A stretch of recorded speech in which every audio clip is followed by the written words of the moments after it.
नमस्कार दोस्तों। आज यानी 9 अप्रैल 2017 का हमारा प्रीलिम बूस्टर न्यूज़ डिस्कशन है। उसमें से देख लेते हैं कौन कौन सी न्यूज़ इंपॉर्टेंट है। फ्रंट पेज पे जो न्यूज़ इंपॉर्टेंट है वो पर्टिकुलरली वनरेबल ट्राइबल ग्रुप को लेके है। तो आखिरकार सबसे पहले बेसिक्स जानते हैं कि ये पीवीटीजी होता क्या है। देखिए, शेड्यूल ट्राइब्स के अंदर भी काफ़ी सारी ऐसी ट्राइब्स होती हैं वो ज़्यादा ही वनरेबल, ज़्यादा ही पिछड़ी हुई होती हैं। तो उनके जो डेवलपमेंट यानी अगर हम देखें उनके ह्यूमन डेवलपमेंट इंडिकेटर्स की बात कीजिए तो उनका स्कोर काफ़ी कम होता है, यानी बहुत ज़्यादा वनरेबल वो होती हैं। तो सरकार ने उन ट्राइब्स की पहचान करने के लिए शेड्यूल ट्राइब्स के अंदर में से एक देबार कमीशन का गठन किया। 1960-61 की यह बात है और चौथे 5 ईयर प्लान में यह सब कैटेगरी बनाई गई थी। पीवीटी जिसका नाम था। अब देखिए, सरकार का मेन मकसद यह था कि जो ऐसी ट्राइब्स जो अभी फिलहाल वनरेबल हैं शेड्यूल ट्राइब्स के अंदर में, कम से कम उनको एक्सटिंक्ट होने से रोका जा सके, उनके कल्चर को सहेज कर रखा जा सके। तो सरकार ऐसे ग्रुप्स के लिए अलग से फंड्स एलोकेट करती थी, ज़्यादा सर्विसेज उनको प्रोवाइड करती हैं। तो अब बात यूँ है कि देखिए, फ्रंट पेज पे जो न्यूज़ है वो ये कहती है कि 75 ट्राइब्स तो कम से कम ऐसी हैं जिनसे तो उनकी मालिया हालत के बारे में पूछा ही नहीं गया, यानी सर्वे में उनको इंक्लूड ही नहीं किया गया कि क्या वो पीवीटीजी के लिए यानी पर्टिकुलरली वनरेबल ट्राइबल ग्रुप के लिए एलिजिबल हैं या नहीं हैं। तो इस प्रकार की न्यूज़ है। अब एक और जो प्रीलिम के लिए क्वेश्चन यह बनता है, आप बताइए इसका आंसर कि कौन सी ऐसी ऑर्गेनाइजेशन है जो ये इस तरह का सर्वे करती है ट्राइब्स के बारे में, पर्टिकुलरली वनरेबल ट्राइबल ग्रुप। तो मैं इसका आंसर देता हूं आपको। देखिए, हमारा एंथ्रोपोलॉजिकल जो सर्वे ऑफ इंडिया है ये इस प्रकार का सर्वे करता है ट्राइब्स के बारे में। एक तो ये क्वेश्चन है, यानी ट्राइब्स के बारे में अगर यूं पूछ लिया जाए प्रीलिम में कि कौन इनका सर्वे करता है, तो एएनएसआई यानी एंथ्रोपोलॉजिकल सर्वे ऑफ इंडिया। अब एक और जो क्वेश्चन यहाँ पे बनता है कि आप बताइए जो ये एएनएसआई यानी एंथ्रोपोलॉजिकल सर्वे ऑफ इंडिया कौन सी मिनिस्ट्री के अंतर्गत आता है। तो थोड़ा आप हैरान होंगे, ये आता है ministry of culture, government of India. क्योंकि आमतौर पे देखिए, लैंग्वेज की बात की जाए, ऑफिशियल लैंग्वेज या फिर लैंग्वेज की बात की जाए तो ये होम मिनिस्ट्री के अंतर्गत आता है, और जबकि ट्राइब्स यानी एंथ्रोपोलॉजिकल सर्वे ऑफ इंडिया ये आता है मिनिस्ट्री ऑफ कल्चर में। तो ध्यान रखिएगा, बिल्कुल आंसर गलत होने की संभावना बहुत ज़्यादा है। यहाँ पे हेडक्वार्टर कोलकाता में है, ये तो नहीं पूछेगी, संभावना कम ही है। हेडक्वार्टर वगैरह एसएससी में ज़्यादा आते हैं। आगे देखिए, ग्राफीन से रिलेटेड एक न्यूज़ है। आज संडे है तो थोड़ा साइंस एंड टेक का पेज है वहाँ पे। देखिए, न्यूज़ तो ज़्यादा इंपॉर्टेंट नहीं। आईआईएससी ने एक इलेक्ट्रिकल ग्राफीन का निर्माण किया। ग्राफीन एक इंपॉर्टेंट है। ग्राफीन के बारे में आप 2-3 चीज़ें याद रखिएगा। ये क्वेश्चन यूपीएससी ने 2010 में पूछा था अपने प्री में। सबसे पहले तो आप ये याद करिएगा कि देखिए, जो ग्राफीन होती है वो 2 डायमेंशनल बॉडी होती है। 2 डायमेंशनल बॉडी ये होती है और कार्बन का ये एलोट्रोप होती है। जो ग्राफीन की बॉडी होती है काफ़ी ज़्यादा थिन होती है, काफ़ी ज़्यादा पतली होती है, लेकिन पतली होती है लेकिन बहुत ज़्यादा मजबूत भी होती है। बहुत ज़्यादा मजबूत होती है तो इसलिए इसकी एप्लीकेशंस काफ़ी ज़्यादा हैं। एलईडी में, एलसीडी में और भी ज़्यादा जहाँ बिल्कुल पतले और ज़्यादा मजबूत मटेरियल की आवश्यकता होती है वहाँ पे ग्राफीन का इस्तेमाल किया जाता है। तो ग्राफीन आज के टाइम में इसकी एप्लीकेशंस काफ़ी ज़्यादा है। तो यूपीएससी ने ये क्वेश्चन पूछा था 2010 में पूछा था। तो थर्ड ऑप्शन देखिए, it is entirely made of silicon and has high एक प्रकार से ऑप्टिकल ट्रांसपेरेंसी। तो सिलिकॉन से तो बनी होती नहीं है, ये कार्बन का एलोट्रोप है। तो थर्ड ऑप्शन गलत हो जाएगा। अगर थर्ड गलत हो गया सीधा सीधा तो देखिए यहाँ पे देखिए ये गलत हो गया। तो बाकी 1 और 2, चौथा एप्लीकेशन देखिए, एलसीडी या एलईडी में इसका इस्तेमाल होता है, तो ये बिल्कुल सही है। 4 सही है, पहले दूसरे तो सही है ही है। 2 डायमेंशनल होता है, कार्बन का एलोट्रोप है, थिनेस्ट है और ये है। तो 1, 2, 4 थर्ड ऑप्शन इसका सही हो जाएगा। देखिए, मैं आपको बताऊँ ना कि जब यूपीएससी ऐसे पूछे ना, एक वैसे है, मतलब कॉमन सेंस का यूज़ करना थोड़ा हम सीखते हैं, कॉमन सेंस किस प्रकार से यूज़ की जाती है। देखिए, अगर कोई इस तरह की बात आती है ना कि कोई टेक्नोलॉजी की एप्लीकेशन एलसीडी या एलईडी में है, तो आमतौर पे ना वैसी स्टेटमेंट होती है ना जनरल से ये सही मिलती है। अब यूपीएससी कई बार यूँ पूछ लेती है कि क्या नैनो टेक्नोलॉजी का इस्तेमाल एलसीडी या एलईडी में है। देखिए, टेक्नोलॉजी तो बहुत बड़ी चीज़ होती है, तो टेक्नोलॉजी, किसी भी बड़ी टेक्नोलॉजी का ना इस्तेमाल हर चीज़ में कहीं ना कहीं तो हो ही जाएगा, डायरेक्टली इनडायरेक्टली। तो ये आमतौर पे जब जनरल स्टेटमेंट्स दी जाती है ना, जनरल स्टेटमेंट्स बिल्कुल सही होती है। क्या इसका यूज़ एलसीडी एलईडी में होता है, यहाँ पे कुछ भी लिख दो आप। क्या इसका इस्तेमाल स्पेस के इसरो में किसी मटेरियल में हो सकता है, तो कोई ना कोई चीज़ तो मिलेगी ना स्पेस के इसरो में जहाँ इसका यूज होगा ग्राफीन का। ऐसा तो हो ही नहीं सकता। मतलब कोई भी चीज़ लेके देख लो, सिर्फ एलसीडी एलईडी नहीं। तो आज के टाइम में लगभग जो नई टेक्नोलॉजीज हैं उनका इस्तेमाल तो कहीं भी कर सकते हैं। तो बस ये थोड़ा सा कॉमन सेंस ऐसे हम यूज कर सकते हैं चीज़ों को। आगे देखिए, ये इंश्योरेंस के बारे में थोड़ी सी न्यूज़ है, तो बॉडी देख लेते हैं। न्यूज़ तो वो ज़्यादा इंपॉर्टेंट थी नहीं। IRDAI ये एक ऑटोनमस और स्टैट्यूटरी एजेंसी है। कॉन्स्टिट्यूशन में कहीं भी इसका जिक्र नहीं है, लेकिन इसे पार्लियामेंट के एक्ट में बनाया गया है। तो जो भी चीज़ पार्लियामेंट के एक्ट से बनाई जाती है वो हमारी स्टैट्यूटरी बॉडी होती है। Insurance regulatory and development authority act 1999। इसका हेडक्वार्टर कहाँ है? देखिए हेडक्वार्टर पूछते तो नहीं है, लेकिन इसका हेडक्वार्टर हैदराबाद में है, और पहले इसका हेडक्वार्टर ना 2001 तक दिल्ली में था, लेकिन 2001 में ट्रांसफ़र कर दिया गया था हैदराबाद में। तो बस दो तीन चीज़ें याद रखना। स्टैचुरी बॉडी है, करती क्या है? देखिए जैसे ट्राई है अपनी, ट्राई क्या करती है, जो सर्विस प्रोवाइडर्स होते हैं जैसे आइडिया, वोडाफोन, इन सबको रेगुलेट करती है, और इवन कस्टमर्स की जो ग्रीवेंसेज हैं उनको भी ट्राई एड्रेस करती है। ठीक उसी प्रकार से जो IRDAI है, तो वो इंश्योरेंस जो कंपनीज है जैसे कि LIC, जो मैक्स लाइफ इंश्योरेंस, ICICI जो इंश्योरेंस, HDFC इंश्योरेंस, ये जो कंपनीज है ना सारी की सारी, इनको एक प्रकार से रेगुलेट करती है। अगर कोई नई कंपनी है वो इंश्योरेंस सेक्टर में दाखिल होना चाहती है, उनको लाइसेंस देगी। इवन अगर मान लीजिए कस्टमर्स की कोई ग्रीवेंसीज हैं कि जो इंश्योरेंस कंपनीज हैं इनकी एक प्रकार से जो ग्रीवेंसीज हैं उनको एड्रेस नहीं कर रही हैं, तो वो IRDA में जाते हैं। तो इस प्रकार से ये इंश्योरेंस सेक्टर को रेगुलेट करती है। आगे है एक संगम को लेकर न्यूज़ है। संगम क्या है, अगर यूपीएससी इस प्रकार से पूछ ले तो, या फिर यूपीएससी यूं भी पूछ सकती है कि पहला कम्युनिटी रेडियो कौन सा है, तो वो है संगम। पहला कम्युनिटी रेडियो संगम है। इसे इस्टाब्लिश किया गया था तेलंगाना में। 150 विलेजेस तक की इसकी रीच है, तेलुगु लैंग्वेज में यह है। तो बस ये याद रखना, पहला कम्युनिटी रेडियो जो है उसका नाम है संगम।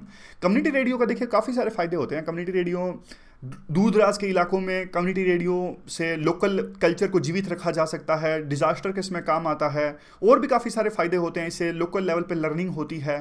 तो आप एक प्रकार से जब एथिक्स में कई बार केस स्टडी आ जाती है ना कि ट्राइब्स को किस प्रकार से सिखाओगे, वहाँ पे किस प्रकार से एजुकेशन लाओगे, तो एक पॉइंट आप ये भी लिख सकते हो कि कम्युनिटी रेडियो का यूज़ करके वहाँ पे एक प्रकार से जागृति लाई जा सकती है, या फिर कोई सोशल एविल है उसको भी दूर किया जा सकता है कम्युनिटी रेडियो की सहायता से। क्योंकि देखिए दूर दराज के जो इलाके होते हैं, फॉरेस्ट वगैरह एरिया है, वहाँ पे आमतौर पर देखिए टेलीविजन वगैरह तो होते नहीं हैं, तो कम्युनिटी रेडियो का काफ़ी सहयोग हो सकता है।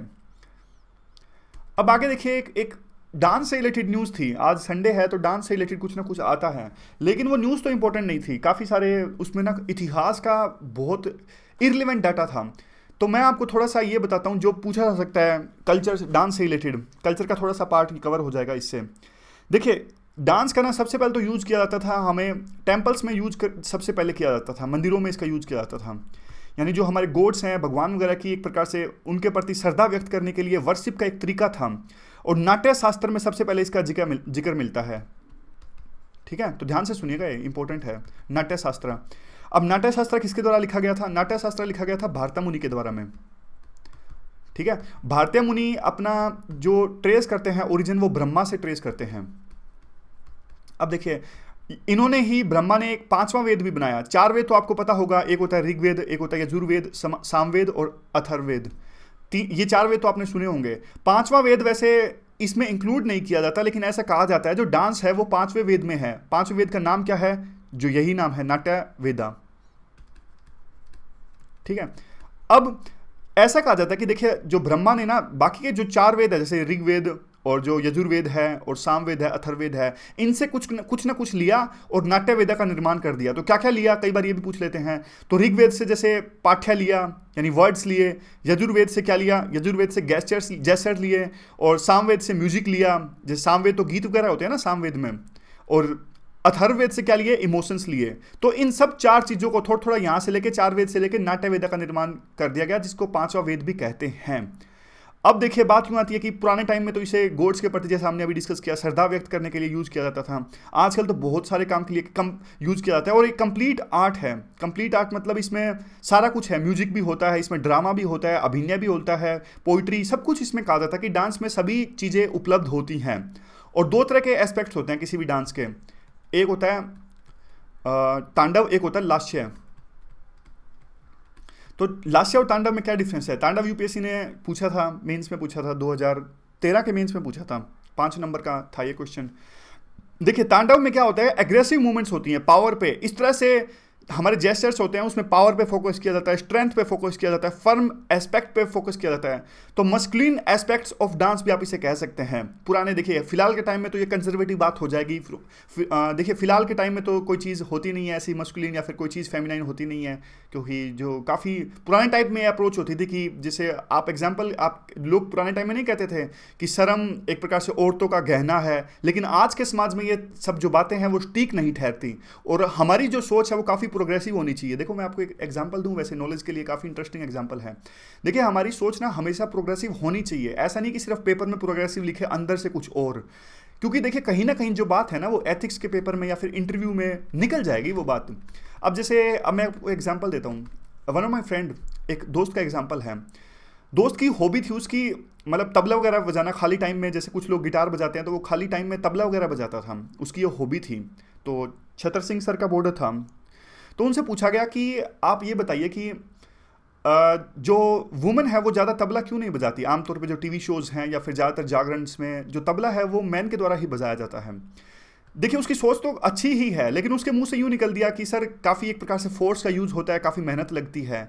तो देखिए आज के समाज में ना ऐसी बातें बिल्कुल स्टिक नहीं बैठती, क्योंकि अगले ही जो काउंटर क्वेश्चन आया छतर सिंह सर की तरफ से, उन्होंने पूछा कि क्या तुम्हारा मतलब ये है कि कहने का कि जो वुमेन है वो मेहनत नहीं कर सकती। तो वहाँ तक तो देखिए डैमेज हो चुका था। तो हमारी जो सोच है वो बिल्कुल आज के लिटरेचर के हिसाब से काफ़ी प्रोग्रेसिव होनी चाहिए। खैर बता देता हूँ जो भी लिखा हुआ है इस तरह से हमारी बुक्स में फिलहाल। देखिए तांडव यही है, तांडव में ऐसा कहा जाता है कि मस्कुलिन नेचर पे फोकस किया जाता है, पावर स्ट्रेंथ, या फिर इसमें जो लास्य में फेमिनाइन ट्रेट्स पे फोकस किया जाता है, जैसे ग्रेस, भाव, रस, अभिनय। तो ये थोड़ा सा डिफरेंस है तांडव के बीच में और लास्य के बीच में। और अब देखिए उसके बाद में क्या आता है, 8 क्लासिकल डांसेस हैं। सबसे पहले तो आप ये याद रखिएगा कि मिनिस्ट्री ऑफ कल्चर के द्वारा ये घोषित किए जाते हैं, और संगीत नाटक एकेडमी मिनिस्ट्री ऑफ कल्चर के अंदर है, स्पेसिफिकली इनके द्वारा ये डिक्लेयर किए जाते हैं कि कौन सा डांस क्लासिकल डांस है या फिर कौन सा नहीं है। तो भरतनाट्यम जो है वो तमिलनाडु का क्लासिकल डांस है, मतलब है तो इंडिया का ही काइंड ऑफ है, तमिलनाडु में इसे किया जाता है इस डांस को। कथक जो है उसे किया जाता है हमारे नॉर्थ वेस्ट में, खास करके यूपी में। कथकली को केरला में किया जाता है, कुचिपुड़ी को आंध्र प्रदेश में, ओडिसी को उड़ीसा में किया जाता है, सत्रिया को असम में किया जाता है, मणिपुरी को मणिपुर में, मोहिनी अट्टम को केरला में। तो 8 डांसेस हैं, बिल्कुल याद कर लीजिए और आगे डिस्कस कर लेंगे किसी दिन, इनको कोई दिक्कत की बात नहीं है। आगे देखिए इन्वायरमेंट की 2-3 चीज़ें जो डिस्कस करनी है। ये फोटो देख के आपको क्या लग रहा है कि कौन सा ये एनिमल है? बिल्कुल आपने कर ही दिया वो गैस। ये देखिए जो हमारी डॉल्फिन है ये, और किस लिए ये न्यूज़ में है, गुवाहाटी जो सिटी है असम के अंदर में, इन्होंने एक ऐसी पहली सिटी बनी है गुवाहाटी जिन्होंने अपना पहला सिटी एनिमल डिक्लेयर किया है गैंजेटिक रिवर डॉल्फिन को। आमतौर पे हम ऐसे सुनते हैं, हमारा नेशनल एनिमल हमने सुना होगा, हमारा एक प्रकार से जो स्टेट एनिमल है वो भी हमने सुना होगा, लेकिन गुवाहाटी ऐसी सिटी बनी है, ऐसी पहली सिटी है जिन्होंने अपना सिटी का भी एक प्रकार से जो है एनिमल घोषित किया, जो कि है गैंजेटिक रिवर डॉल्फिन।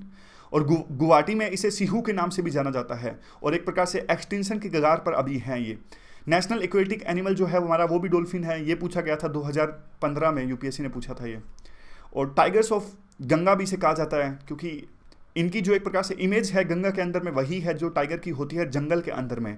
गहरे पानी में ये मिलती हैं, और जब 2 नदियों का संगम होता है वहाँ पे ये ज़्यादा मिलती हैं। गंगा यमुना जहाँ पे मिलती हैं वहाँ पे ये ज़्यादा जो है जो रिवर डॉल्फिन पाई जाती हैं। और उसके अलावा जो इनका हैबिटेट होता है वो फ्रेश वाटर में, साफ पानी में, टर्टल्स के साथ में, क्रोकोडाइल्स यानी इन सब के साथ में, वेटलैंड बर्ड्स के साथ में ज़्यादा मिलता है। और एक जो सबसे इंपॉर्टेंट बात है वो ये है, ये ब्लाइंड होती हैं, देख नहीं सकती। तो कैसे ये अपना शिकार करती हैं? ये अल्ट्रासोनिक साउंड का यूज़ करती हैं देखने के लिए। मतलब वैसे तो आंखों से नहीं देख सकती, लेकिन कुछ अगर इनको कुछ शिकार करना है, यहाँ से वहाँ जाना है, कुछ भी करना है, तो अल्ट्रासोनिक साउंड का ये यूज़ करती हैं। ठीक है। और इसके अलावा देखिए एक और चीज़ आपको बताता हूँ, ये अभी तो नहीं याद नहीं आ रही, भूल गया, पहले याद थी। चलिए कोई ना, याद आएगी तो आगे शेयर कर लेंगे। अगला देखिए जो न्यूज़ है, फ्रंट पेज पे ही ये न्यूज़ है, एलिफेंट सेंसस के बारे में है। 5 साल के अंतराल के बाद में 2012 से लेके के बाद में अब 2017 में भी हम फिर से एलिफेंट सेंसस करने जा रहे हैं, 5 साल के लंबे अंतराल के बाद में। अब थोड़ा सा ये इन्वायरमेंट की न्यूज़ रिलेटेड थी। पहली बार ऐसा होगा कि उड़ीसा, वेस्ट बंगाल, छत्तीसगढ़, झारखंड इन्होंने मिलकर एक प्रकार से सिंक्रोनाइज्ड एलिफेंट सेंसस करने का निर्णय लिया, क्योंकि इसी रीजन में, इन्हीं 4 स्टेट्स में एक प्रकार से जो मैन और एलिफेंट के कन्फ्लिक्ट थे काफ़ी ज़्यादा हो रहे थे। और कौन सा मेथड इस्तेमाल करते हैं एलिफेंट सेंसस के लिए? इस तरह का मेथड इस्तेमाल करते हैं। देखिए डायरेक्ट और इनडायरेक्ट। डायरेक्ट में किस तरह का होता है? डायरेक्ट में तो सिर्फ इस तरह का होता है कि देख लिया, मतलब काइंड ऑफ देखने से होगा कि हाँ भाई इस एलिफेंट को फॉरेस्ट जो गार्ड्स हैं उन्होंने वहाँ पे देखा तो ये 1 नंबर हो गया, वो 2 नंबर हो गया। डायरेक्ट जो बिल्कुल आमतौर पे आप लेमन टर्म्स में कहो तो बिल्कुल देसी तरीका, बिल्कुल सीधा साधा तरीका, देखने से आप गिनती कर लो इनकी। अब जो दूसरा मेथड होता है इनडायरेक्ट मेथड, इसका होता है डंग डिके। काउ डंग मतलब गोबर के से एक प्रकार से एनालाइज करके देख लेते हैं, और जो साइंटिफिक रिसर्च है उसको देख लेते हैं कि अलग अलग कितने जो वहाँ पे जो अलग अलग एलिफेंट्स के डंक का एक प्रकार से पहचान की जा सकती है, तो उससे उस एलिफेंट्स के नंबर की भी पहचान की जा सकती है। तो इस प्रकार का एक दूसरा तरीका है, इनडायरेक्ट जो तरीका है। तो दो तरीके हैं अगर यूपीएससी पूछ ले तो। एक मैप की सहायता से हम ये भी देखने का एक प्रकार से एनालाइज करने की कोशिश करते हैं कि कहाँ पे एलिफेंट्स ज़्यादा पाए जाते हैं। तो देखिए स्टेट वाइज तो नहीं मिली मुझे लिस्ट, और लेकिन रीजन वाइज लिस्ट मिली इसकी, और पुराना ये थोड़ा है 2000 का, लेकिन आमतौर पे यही है, वेरीफाई करोगे तो आपको यही मिलेगा। देखिए नॉर्थ ईस्ट के अंदर में यहाँ पे सब दूसरे नंबर पे सब ज़्यादा मिलते हैं, 9000 से थोड़ा सा ऊपर। सबसे ज़्यादा जो एलिफेंट्स मिलते हैं वो साउथ इंडिया में 15000 के आसपास मिलते हैं, और ईस्टर्न में भी रीजन जो है यहाँ पे उड़ीसा वेस्ट बंगाल का, यहाँ पे 2772 2700 के आसपास में। नॉर्थ वेस्ट में यानी उत्तराखंड साइड रीजन में 1000 से 1984, बस इतना ही मिलते हैं। बस एक बात ये याद रखिएगा, साउथ इंडिया के अंदर में सबसे ज़्यादा मिलते हैं 15000 के आसपास आइलैंड्स जो एलिफेंट्स हैं। और कई सारे ऐसे कल्चरल इवेंट्स हैं जैसे केरला तमिलनाडु में, वहाँ पे तो यूज भी किया जाता है काफ़ी ज़्यादा एलिफेंट्स का, और वो उनकी जो कल्चरल इवेंट्स हैं उनमें अहम भूमिका एलिफेंट्स निभाते हैं। आगे देखिए जो है वो लिडार यानी light detection and ranging, science and tech का ये टॉपिक है, काफ़ी इंपॉर्टेंट टॉपिक है ये। और देखिए ये इसलिए न्यूज़ में है क्योंकि गूगल ने पिछले दिनों ना उबर को एक प्रकार से इन पर आरोप लगाया था कि आप हमारी जो लिडार टेक्नोलॉजी है उसके डिज़ाइन को चुरा रहे हो, और गूगल कहता है कि हम इसे यूज़ करने वाले थे ऑटोनोमस व्हीकल्स के लिए यानी ड्राइवरलेस व्हीकल्स के लिए। अब ऑटोनोमस व्हीकल्स लिडार टेक्नोलॉजी को यूज़ करते हैं जो ऑब्स्टेकल है यानी किसी भी बाधा को डिटेक्ट करने के लिए। अब जैसे यूँ होते हैं ना, कार चलेगी, मान लीजिए कार चलेगी तो आगे मान लीजिए बिना ड्राइवर के चलेगी, तो टेक्नोलॉजी किस प्रकार की टेक्नोलॉजी होनी चाहिए, तो ये लिडार टेक्नोलॉजी होगी। आगे देख लेंगे अगर किसी प्रकार का ऑब्स्टेकल है, कोई पोल है, कोई भी चीज़ है, तो उनको पता लग जाएगा कि आगे पोल है, स्पीड धीरे करके वो साइड में ले जाएंगे। तो इस प्रकार से टेक्नोलॉजी है। तो लिडार टेक्नोलॉजी काफ़ी इंपॉर्टेंट है। कैसे ये काम करती है देखिए जब भी कोई इस तरह की चीज़ को एनालाइज करने के लिए टेक्नोलॉजी का इस्तेमाल होता है ना, वो इस प्रकार से इस्तेमाल होता है। जैसे आप इसका एग्जांपल आप रिमोट सेंसिंग मान लीजिए, या फिर लिडार टेक्नोलॉजी खुद ही इसका एग्जांपल मान लीजिए। यहाँ पे एक ऐसा सोर्स होता है जो वेव्स ट्रांसमिट करता है। जैसे रिमोट सेंसिंग में तो रेडियो वेव्स का ट्रांसमिशन किया जाता है, तो रेडियो वेव्स का जब ट्रांसमिशन होगा वो टकरा के वापस आएंगी, तो उनका एनालिसिस किया जाता है कि कितने टाइम में वापस आई, कैसी चीज़ है और कितने डिस्टेंस पे है, सब कुछ पता लग जाता है। एक बार टकरा के वापस आएंगी तो पता लग जाएगा कितने टाइम पे वापस आई, तो उससे हमें ये पता है कि टाइम पता है कितने टाइम में वापस आई, स्पीड भी पता है क्योंकि स्पीड तो पता ही है क्योंकि सोर्स अगर भेज रहा है किसी तरह की वेव्स उसको स्पीड तो पता ही है, तो दोनों का डिवाइड करके उससे ये डिस्टेंस पता लग जाएगा, तो पता स्पीड अपने आप धीरे हो जाएगी व्हीकल की। तो उसी प्रकार से सॉरी तो उसी प्रकार से देखिए लिडार टेक्नोलॉजी का इस्तेमाल होता है। लेकिन एक डिफरेंस है दोनों के बीच में, जब रिमोट सेंसिंग हम यूज करते हैं उसमें तो देखिए रेडियो वेव्स का इस्तेमाल होता है, लेकिन लिडार टेक्नोलॉजी जो ये टेक्नोलॉजी है इसमें लेजर का इस्तेमाल होता है, इसमें इंफ्रारेड का इस्तेमाल होता है, और पानी में ग्रीन लाइट का भी इस्तेमाल होता है। यहाँ पे देखिए इंफ्रारेड वेवलेंथ लेजर, और पानी में अगर लिडार टेक्नोलॉजी का यूज़ किया जाए तो ग्रीन लाइट का इस्तेमाल होता है। तो दोनों इंफ्रारेड और ग्रीन लाइट, और उसमें जो हमारे आमतौर पर जो हमारी रिमोट सेंसिंग होती है उसमें रेडियो वेव्स का इस्तेमाल किया जाता है। और एक बात अभी ये याद रखिएगा, लेजर होती है, और जैसे रिमोट सेंसिंग में तो हर जगह लाइट भेज दी जाती है ऐसे ऐसे करके, ऐसे ऐसे, लेकिन लिडार टेक्नोलॉजी में सिर्फ एक बीम जाती है, नैरो बीम लेजर की, समझ गए, फैलाव नहीं होता हर जगह पे, सिर्फ एक नैरो बीम जाती है लेजर की। तो ये डिटेक्ट कर लेती है कोई भी ऑब्स्टेकल है उसको, फिर उसी हिसाब से ये अपना रास्ता चेंज कर लेगी। या फिर अगर मान लीजिए तो सिर्फ एग्जांपल है, वैसे लिडार टेक्नोलॉजी का यूज़ सिर्फ इसीलिए थोड़ी होगा, लिडार टेक्नोलॉजी का यूज़ तो किसी भी जगह इस्तेमाल हो सकता है। इसका हाई रेजोल्यूशन कोई भी आपको सर्वे करना है तो उसके लिए भी इस्तेमाल हो सकता है, एयरबोर्न, सैटेलाइट, ग्राउंड, तीनों तरीके से लिडार टेक्नोलॉजी का इस्तेमाल हो सकता है। आगे हमारा पीआईबी और स्कीम से रिलेटेड जो चीज़ें हैं वो देख लेते हैं। सवधार स्कीम है, देखिए पीआईबी में इसका जिक्र था। सबसे पहले तो ये याद रखिए women and child development ministry है ना, उसके द्वारा ये स्कीम चलाई जाती है सवधार। सवधार से नाम से आपको क्या प्रतीत हो रहा है? सवधार मतलब उधार, नाम से तो यही प्रतीत होता है उधार, तो उधार ही हो रहा है देखिए। लेकिन उधार किसका हो रहा है?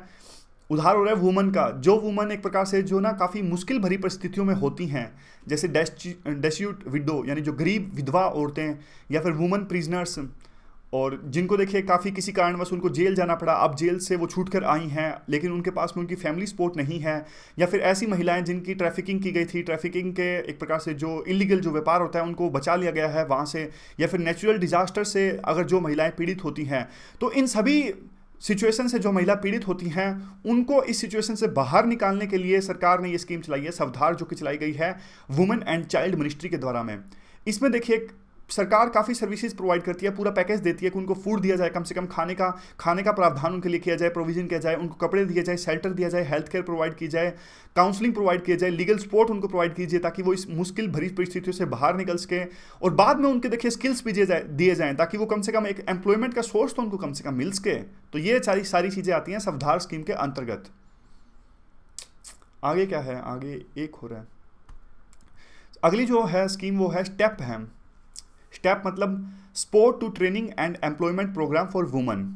ये भी देखिए एक सेंट्रल सेक्टर की स्कीम है और ये भी हमारी वुमेन एंड चाइल्ड मिनिस्ट्री के द्वारा चलाई गई है। इसमें क्या करते हैं, इसमें तो देखिए स्किल्स देते हैं ताकि जो वुमेन है उनको एम्प्लॉयमेंट मिल सके, उनकी कॉम्पिटेंसी जो है, उनकी स्किल्स है, उनको इन्हेंस किया जाता है ताकि उनको एक प्रकार से सेल्फ एम्प्लॉयड बनाया जा सके, उनको एंटरप्रेन्योरशिप स्किल्स प्रदान की जा सके। और किन के लिए, कौन सी महिलाएं इसके लिए एलिजिबल हैं, एज क्या होनी चाहिए। एज तो देखिए सिर्फ 16 साल से ऊपर होनी चाहिए, कम से कम 16 साल या फिर उससे ऊपर भी। लेकिन एक बात जो आपको ध्यान रखनी है इस स्कीम में ये है कि सरकार इसमें जो फंड्स देती है ना, डायरेक्टली एनजीओ को देती है, इंस्टीट्यूशन को देती है और ऑर्गेनाइजेशन को देती है। यानी स्टेट को फंड नहीं दिए जाते, सीधा एनजीओ को देगी और एनजीओ आगे महिलाओं को देंगी, उनको ट्रेनिंग प्रोवाइड करेंगी, उनको स्किल्स देंगी। तो बस ये बात याद रखिएगा, डायरेक्टली जो पैसे हैं वो एनजीओ को मिलते हैं। तो बस इस डिस्कशन में तो बस इतना ही। Thank you very much for discussion.